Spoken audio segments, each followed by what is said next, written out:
अस्सलामु अलैकुम रहमतुल्लाहि व बरकातुहू। Ninth class chemistry chapter number 2 structure of atom.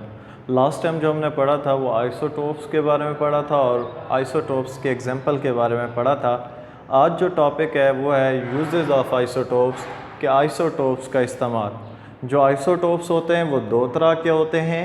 कुछ आइसोटोप जो होते हैं वो रेडियो एक्टिव आइसोटोप होते हैं और कुछ आइसोटोप होते हैं नॉन रेडियो एक्टिव।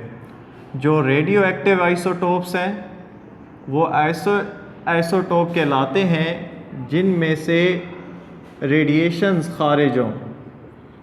तो रेडियो एक्टिव आइसोटोप जो होते हैं वो इमिट द रेडिएशंस, यानी कि रेडिएशंस को खारिज करते हैं, शुआएं खारिज करती हैं। और जो नॉन रेडियो एक्टिव आइसोटोप्स होते हैं वो रेडिएशंस खारिज नहीं करते। जो रेडियो एक्टिव आइसोटोप होते हैं ये अनस्टेबल होते हैं, गैर क़याम पज़ीर होते हैं। ख़ुद को क़याम पज़ीर करने के लिए ये रेडिएशंस खारिज करते रहते हैं। ये रेडिएशंस तब तक खारिज करते रहते हैं जब तक ये स्टेबल स्टेट तक नहीं पहुंच जाते। जो नॉन रेडियो एक्टिव आइसोटोप्स होते हैं ये रेडिएशंस खारिज नहीं करते। क्यों नहीं खारिज करते? क्योंकि ये स्टेबल होते हैं, क़याम पज़ीर आइसोटोप्स होते हैं। तो आज जो हमने पढ़ने जाना है वो रेडियो एक्टिव आइसोटोप्स के यूजेस के बारे में पढ़ना है, यानी कि ऐसे आइसोटोप्स जिनमें से रेडिएशंस खारिज होती हैं और इनसे जो रेडिएशंस खारिज होती हैं उन्हीं रेडिएशंस की मदद से हम मुख्तलिफ़ शोबों में उनका इस्तेमाल करते हैं, उन रेडियो एक्टिव आइसोटोप्स का। तो जो आज का टॉपिक है वो uses of radio active isotopes, यानी कि ऐसे आइसोटोप जिनमें से शुआएं खारिज होती हैं। क्यों शुआएं खारिज करते हैं? क्योंकि वो अनस्टेबल होते हैं। तब तक वो शुआएं खारिज करते रहते हैं जब तक वो स्टेबल स्टेट तक पहुंच नहीं जाते। तो सबसे पहला जो इनका यूज़ डेली लाइफ में किया जाता है वो है रेडियोथेरेपी में। रेडियोथेरेपी बेसिकली दो वर्ड पर मुश्तमिल है। फर्स्ट वर्ड जो है वो रेडियो है। रेडियो लफ्ज़ अख़ज़ किया गया है रेडिएशन से, शुआओं से, और थेरेपी कहते हैं ट्रीटमेंट को, यानी कि एक ऐसा प्रोसेस जिसमें किसी भी बीमारी का इलाज शुआओं की मदद से किया जाए, वो प्रोसेस कहलाता है रेडियोथेरेपी। तो radio means radiations, therapy means treatment. तो शुआओं की मदद से किसी भी बीमारी का इलाज करना रेडियोथेरेपी कहलाता है। जैसे कि अगर कैंसर की बात करें तो कैंसर दो तरह से होता है। कैंसर बॉडी कैंसर भी हो सकता है या फिर स्किन कैंसर भी हो सकता है। कैंसर होते क्या हैं? कैंसर एक ऐसी बीमारी है जिसमें हमारे बॉडी के कुछ सेल्स लगातार तकसीम होते रहते हैं और उनकी तकसीम रुकती नहीं है, जिसकी वजह से अब नॉर्मल सेल्स का एक ढेर बन जाता है और उसी अब नॉर्मल सेल्स के ढेर को हम कैंसर कहते हैं और इसे दूसरा नाम ट्यूमर भी कहा जाता है और उर्दू में इसे कहते हैं रसोली। तो कैंसर की बीमारी का इलाज करने के लिए हम रेडियो एक्टिव आइसोटोप्स यूज़ करते हैं और इस प्रोसेस को कहते हैं रेडियोथेरेपी। कैंसर जो है वो दो तरह का हो सकता है, बॉडी कैंसर या स्किन कैंसर। अगर हम बॉडी कैंसर की बात करते हैं, यानी कि जिस्म के अंदर कैंसर, जैसे कि stomach cancer, lungs cancer, blood cancer, अगर इस किस्म के कैंसर जो जिस्म के अंदर हों, अगर जिस्म के अंदर मौजूद कैंसर का इलाज करना है तो उस इलाज के लिए जो आइसोटोप यूज़ किया जाता है उस आइसोटोप का नाम है कोबाल्ट 60 उसका एटॉमिक मास है। और कोबाल्ट का जो सिंबल है वो CO है, C कैपिटल O स्मॉल। तो कोबाल्ट 60 यूज़ किया जाता है बॉडी कैंसर के लिए, यानी कि ऐसा कैंसर जो जिस्म के अंदर हो। इस कोबाल्ट 60 से जो रेडिएशंस खारिज होती हैं उन रेडिएशंस को नाम देते हैं गैमा रेज का। और गैमा रेज ऐसी शुआएं हैं जो जिस्म के अंदर काफ़ी हद तक गुजर जाती हैं, यानी कि हाईली पेनिट्रेटिंग रेडिएशंस है। हाईली पेनिट्रेटिंग रेडिएशन से मुराद ऐसी शुआएं जो जिस्म के अंदर तक गुजर जाए, वो शुआएं गैमा हाईली पेनिट्रेटिंग रेज कहलाती हैं और उन हाईली पेनिट्रेटिंग रेज का नाम है गैमा रेज। और ये शुआएं पैदा होती हैं रेडियो एक्टिव आइसोटोप कोबाल्ट 60 से, और ये आइसोटोप उस वक्त इस्तेमाल किया जाता है जब जिस्म के अंदर कैंसर मौजूद हो। मींस कि अगर स्टमक के अंदर कैंसर है तो कोबाल्ट 60 से शुआएँ ली जाती हैं जिन्हें गैमा रेज कहते हैं। वो गैमा रेज स्टमक तक पहुंचाई जाती हैं उस टारगेट तक जहां पर कैंसर के सेल मौजूद होते हैं। ये गैमा रेज उन के सेल्स के ऊपर टकराते हैं और उन सेल्स को डैमेज कर देते हैं, ख़त्म कर देते हैं, जिसकी वजह से कैंसर की बीमारी भी काफ़ी हद तक ख़त्म हो जाती है। अगर कैंसर हो स्किन कैंसर, स्किन कैंसर से मुराद जिस्म के बाहर, अगर जिस्म के बाहर कैंसर है तो जिस्म के बाहर कैंसर को ख़त्म करने के लिए दो तरह के रेडियो एक्टिव आइसोटोप इस्तेमाल किए जाते हैं। एक आइसोटोप का नाम है फास्फोरस 32 और इसे कहते हैं P32। P जो है वो सैम्बल है फास्फोरस का और 32 उसका एटॉमिक मास है।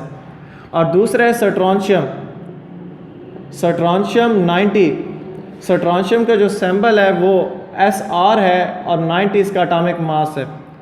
अगर स्किन कैंसर की बात करते हैं तो स्किन कैंसर के इलाज के लिए दो आइसोटोप यूज़ किए जाते हैं, फास्फोरस 32 और स्ट्रोंशियम 90। और इन दोनों से जो रेज पैदा होती हैं उन रेज को नाम देते हैं बीटा रेज का। और बीटा जो रेज हैं ये लेस पेनिट्रेटिंग है। लेस पेनिट्रेटिंग से मुराद कि ये जिस्म के अंदर दाखिल नहीं होती, इसीलिए इन्हें इस्तेमाल किया जाता है, क्योंकि इलाज किया जा रहा होता है ऐसे कैंसर का जो जिस्म के बाहर हो यानी कि जिल्द पर हो। तो जिल्द पर मौजूद कैंसर के इलाज के लिए ऐसी शुआएँ इस्तेमाल की जाते हैं जो सिर्फ़ और सिर्फ बैरूनी जिल्द को ही मुतासर करें, अंदरूनी अज़ा को मुतासर ना करें, और वो शुआएँ बीटा रेज हैं। और बीटा रेज पैदा होती हैं फास्फोरस 32 और स्ट्रोंशियम 90 से। तो इस तरीके से रेडियो एक्टिव आइसोटोप को किसी भी बीमारी के इलाज के लिए इस्तेमाल किया जाता है। जो दूसरा यूज़ है रेडियो एक्टिव आइसोटोप का वो है डायग्नोसिस एंड ट्रीटमेंट की फील्ड में। डायग्नोसिस एंड ट्रीटमेंट दो लफ्ज़ हैं। डायग्नोसिस कहते हैं किसी भी बीमारी की पहचान करना, वजह तलाश करना, और ट्रीटमेंट कहते हैं उसका इलाज करना। तो डायग्नोसिस में किसी भी बीमारी को आइडेंटिफाई किया जाता है, मतलब कि उस बीमारी की असल वजह है क्या। जब उस बीमारी की असल वजह पता चल जाती है तब जाकर उसका इलाज किया जाता है। तो रेडियो एक्टिव आइसोटोप को जो दूसरी फील्ड में इस्तेमाल किया जाता है उस फील्ड का नाम है डायग्नोसिस एंड ट्रीटमेंट, यानी कि किसी भी बीमारी की पहचान करना और उसका इलाज करना। जैसा कि ग्विटर, अगर हम ग्विटर का इलाज करना चाहते हैं तो सबसे पहले हमें ग्विटर की तशखीस करनी चाहिए कि मतलब कि ग्विटर किस चीज़ से पैदा हो रहा है। ग्विटर को उर्दू में कहते हैं गिल्लड़, और गिल्लड़ एक ऐसी बीमारी है जिसमें हमारे थायराइड ग्लैंड सूजन का शिकार हो जाते हैं। और भला थायराइड ग्लैंड मौजूद कहाँ होते हैं? अगर हम अपनी गर्दन पर गौर करें तो गर्दन के बिल्कुल नीचे यहाँ पर दो गिल्टियाँ महसूस होती हैं। वो जो गिल्टियाँ हैं ये थायराइड ग्लैंड कहलाती हैं। और जब थायराइड ग्लैंड सूज जाती हैं, इन्फ्लेमेट हो जाती हैं, इन्फ्लेमेट से मुराद कि थायराइड ग्लैंड के अंदर सूजन पैदा हो जाना, inflammation in the thyroid gland is called goitre. एक ऐसी बीमारी जिसमें थायराइड ग्लैंड सूजन का शिकार हो जाते हैं, थायराइड ग्लैंड में सोजिश पैदा हो जाती है, ऐसी बीमारी को ग्विटर यानी कि गिल्लड़ कहते हैं। जब ये थायराइड ग्लैंड सूज जाते हैं तो इसके नुकसान क्या होता है? इसका पहला जो नुकसान है कि थायराइड ग्लैंड जब काम नहीं कर रहे होते तो खुराक का जायका हम पहचान नहीं पाते। दूसरा, खुराक में मौजूद जो जरासीम होते हैं वो भी ख़त्म नहीं हो पाते, क्योंकि जो थायराइड ग्लैंड है, थायराइड ग्लैंड दो अहम किरदार अदा करते हैं, दो अहम काम करता है। पहला जो काम है कि खुराक के टेस्ट को आइडेंटिफाई करना। दूसरा, थायराइड ग्लैंड का काम है कि उस खुराक में मौजूद जर्म्स यानी कि जरासीमों को ख़त्म करना। लेकिन जब ये थायराइड ग्लैंड सूज जाते हैं तो ये थायराइड ग्लैंड अपना काम सही तरीके से नहीं कर पाते और इस बीमारी को कहते हैं ग्विटर यानी कि गिल्लड़ की बीमारी। अब इस बीमारी की पहचान करने के लिए इस्तेमाल किया जाता है आयोडीन 131। आयोडीन 131 ये एक रेडियो एक्टिव आइसोटोप है। आयोडीन का जो सिंबल है वो आई है और 131 इसका एटॉमिक मास है। तो ये आइसोटोप इस्तेमाल किया जाता है इस बीमारी की पहचान करने के लिए भी और इस बीमारी के इलाज के लिए भी, क्योंकि आयोडीन 131 एक ऐसा आइसोटोप है जो थायराइड ग्लैंड को एक्टिवेट करता है। मतलब थायराइड ग्लैंड का काम है खुराक के जायके को मालूम करना और खुराक में मौजूद जरासीमों को ख़त्म करना, और ये दोनों काम थायराइड ग्लैंड उस वक्त करता है जब आयोडीन 131 उसे एक्टिवेट करता है। मतलब जब हमारे जिस्म के अंदर आयोडीन 131 की कमी हो जाती है तब जाकर थायराइड ग्लैंड एक्टिवेट नहीं हो पाते। थायराइड ग्लैंड के जो सेल्स हैं वो लगातार तकसीम होते रहते हैं, जिसकी वजह से वो सूजन का शिकार हो जाते हैं। तो जब हम मेडिसिन की सूरत में आयोडीन 131 को अपनी बॉडी में लेकर जाएंगे तो आयोडीन 131 हमारी बॉडी में जाकर थायराइड ग्लैंड के जो अब नॉर्मल सेल्स हैं उन्हें ख़त्म करना शुरू कर देगा, जिसकी वजह से थायराइड ग्लैंड अपनी नॉर्मल कंडीशन में आ जाएंगे।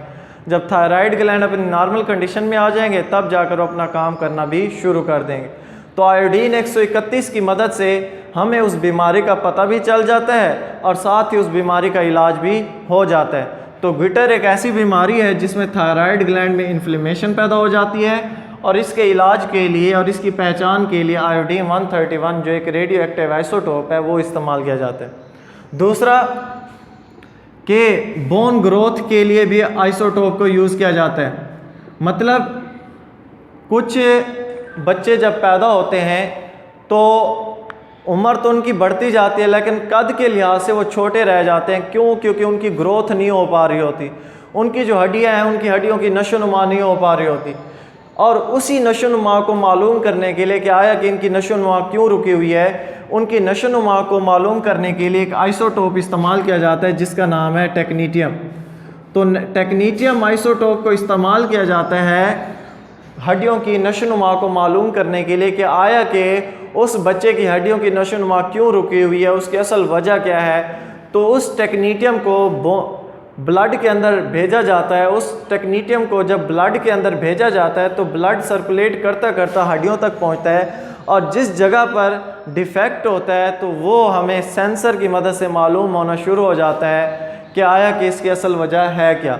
तो बोन ग्रोथ के लिए टेक्नीटियम को इस्तेमाल किया जाता है। तो रेडियो एक्टिव आइसोटोप का जो दूसरा इस्तेमाल है वो किसी भी बीमारी की पहचान के लिए और उसके इलाज के लिए, जैसा कि ग्विटर के इलाज के लिए आयोडीन 131 और हड्डियों की नशोनुमा मालूम करने के लिए टेक्नीटियम का इस्तेमाल किया जाता है। रेडियो एक्टिव आइसोटोप का जो तीसरा इस्तेमाल है जिस फील्ड में इसे इस्तेमाल किया जाता है वो है कार्बन डेटिंग। कार्बन डेटिंग भी कह सकते हैं आप इसे, या आर्चियोलॉजिकल एंड जियोलॉजिकल स्टडी। मतलब आर्चियोलॉजिकल एंड जियोलॉजिकल स्टडी। आर्चियोलॉजिकल स्टडी कहते हैं कदीम अजसाम की उम्र मालूम करना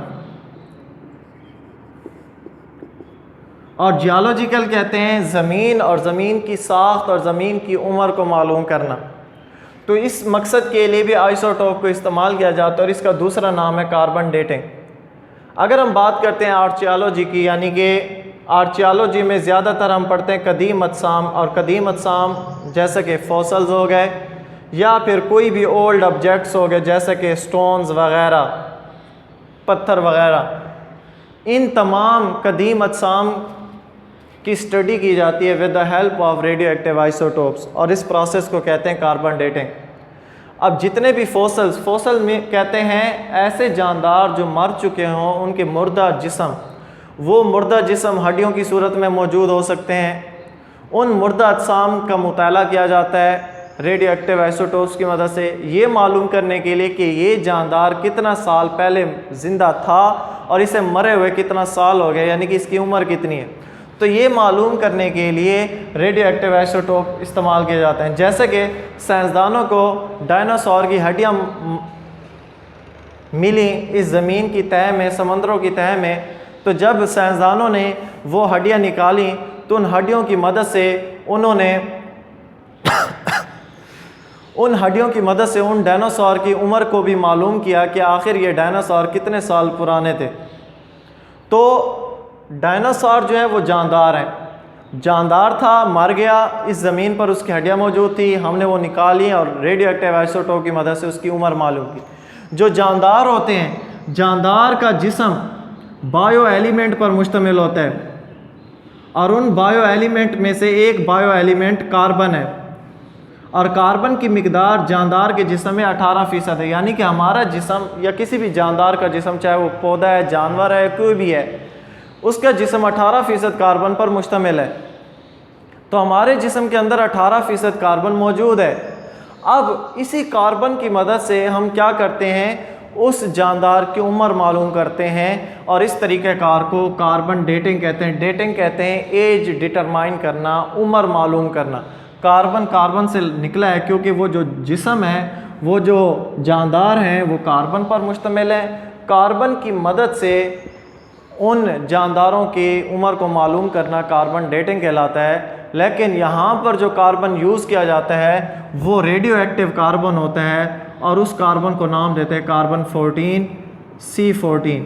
तो कार्बन 14 की मदद से, कार्बन 14 की मदद से हम उन जानदारों की अजसाम का मुताला करके उनकी उम्र मालूम करते हैं और इस प्रोसेस को कार्बन डेटिंग भी कहते हैं या फिर रेडियो कार्बन डेटिंग भी कहते हैं। रेडियो कार्बन डेटिंग क्यों कहते हैं? क्योंकि हम रेडियो एक्टिव कार्बन यूज़ कर रहे हैं जिसे कार्बन 14 कहते हैं, और डेटिंग कहते हैं उम्र मालूम करना, एज डिटरमाइन करना। तो ये 3 यूजेज़ हैं आज के लिए। नेक्स्ट जो यूजेज़ हैं वो इंशाल्लाह नेक्स्ट लेक्चर में पढ़ेंगे। अल्लाह हाफिज़।